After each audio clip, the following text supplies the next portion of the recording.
All right, so I'm sure at some point in your life, you've heard the saying comparison is the thief of joy. And look, as cliche as it may sound, I ain't gonna lie, I kind of couldn't agree more because unfortunately in society today, I feel as though comparison is the way we begin to measure pretty much everything. But we're not gonna talk about everything today. Today, we're talking about music because, well, this is a music channel. My name is Mo, and this is Mo Love Sound. All right, so as human beings, it's natural for us to compare things. And oftentimes we do this because it gives us some sort of frame of reference to the things that we compare. And this in turn gives us some sort of perceived value of these things. So, is this thing better than that thing? Is this deal better than that deal? So on and so forth. But what exactly does this have to do with music? Well, one thing that is also natural for us and that we love to do as human beings, especially in today's day and age, is debate. And while sometimes it's entertaining to watch or be a part of these debates, especially when we're talking about, great artists, great songs, great albums, many of these debates are flat out comparisons.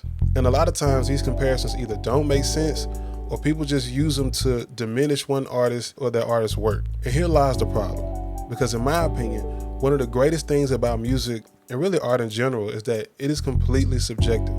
Music is something that is meant to be experienced.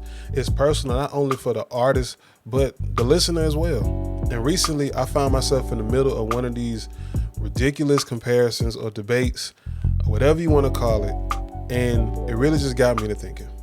Story time. All right, so the other day, me and my boys hopped on Call of Duty to play a little Warzone, and to distract myself from the insane amount of L's we was taking, I randomly say to everybody on the mic, man, Voodoo by D'Angelo is the greatest R&B album of all time, and I don't care what nobody say. Now, to know me personally is to know that I am a huge D'Angelo fan, and in fact, Voodoo is my favorite album across any genre of music. I love it just that much. So I made this comment knowing that it'd probably ruffle a couple of feathers and probably even start an argument. And sure enough, like clockwork, one of my boys says, boy, you crazy. 12 Played by R. Kelly is the greatest R&B album of all time and is definitely better than Voodoo. So as you can imagine, a debate ensues. We go back and forth about who's better than who, which album is better than which. Stevie Wonder comes up. And then my boy even questions what D'Angelo has ever done for music at all. And so at this point, I was ready to lose my mind. But as I really just sat and listened to the argument that we was having, I realized how none of it made any sense. Sure, both of these artists made R&B, but these are two completely different sounding albums. And look, we just talking about music here. We all know about R. Kelly's troubles, and I only bring this up just because it's part of the conversation and it's a real part of the story. But my biggest issue is not that he felt like 12 Play was better than Voodoo. It was the fact that he tried to diminish D'Angelo's work and question what he had ever done for music just to try and prove why he felt like one album was better than the other. See, I'm perfectly okay with somebody choosing one album over another just because it's their preference and they may feel like it's better.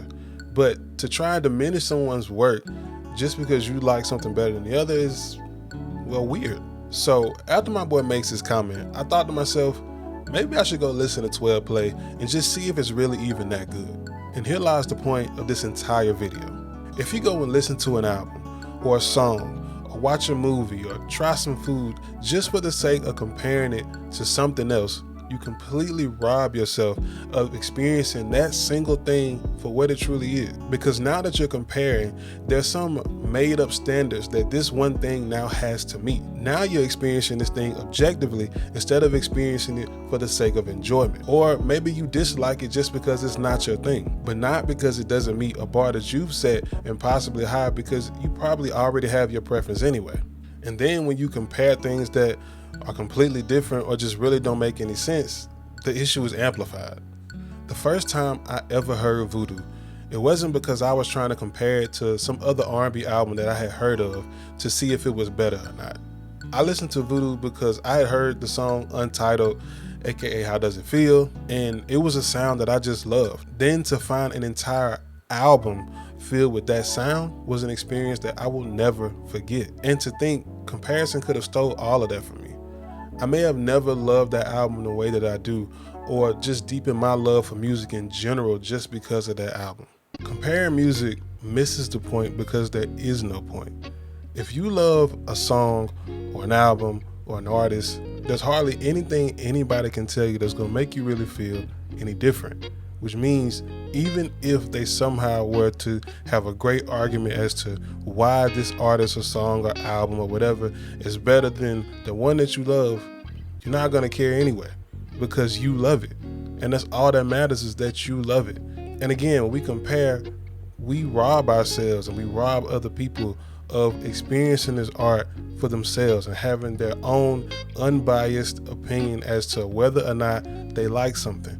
When you change that experience, you can literally change how they view that piece of art for the rest of their lives. You rob them of that, or you rob yourself of that. So don't do that to anybody else, and don't do it to yourself. It's so much great music out here, and there's so much great art for people to enjoy. And what's even better is that we don't have to pick. We can literally just love it all. Why we need to spend all our time on social media arguing about what artist or what song is better? It doesn't make any sense.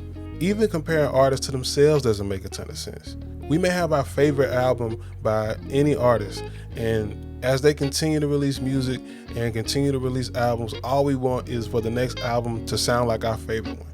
And we compare those two albums and say, well, this album isn't better than this album by the same artist. You can't compare those two albums. The artist has been through new experiences. The artist has been through new things and learned new sounds and want to try different stuff. So don't rob yourself of the experience of enjoying an album because you want it to sound like the one you just listened to. If you want an album to sound like the one you just listened to, go listen to that album. And then when a new album comes out, enjoy that for what it is.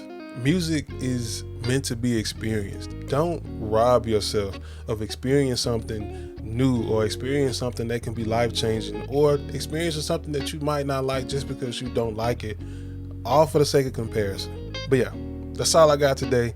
So if you like stuff like this, let me know. I really want to do more stuff like this on the channel. I love talking about music. Sometimes I just talk to myself or my wife about it. And so now I decided, hey, why not talk to y'all about it? And let's have some meaningful conversation, and let's just talk about how much we love this music and how much we love this art. Until then, it's been real. I'll catch y'all in the next one. Peace.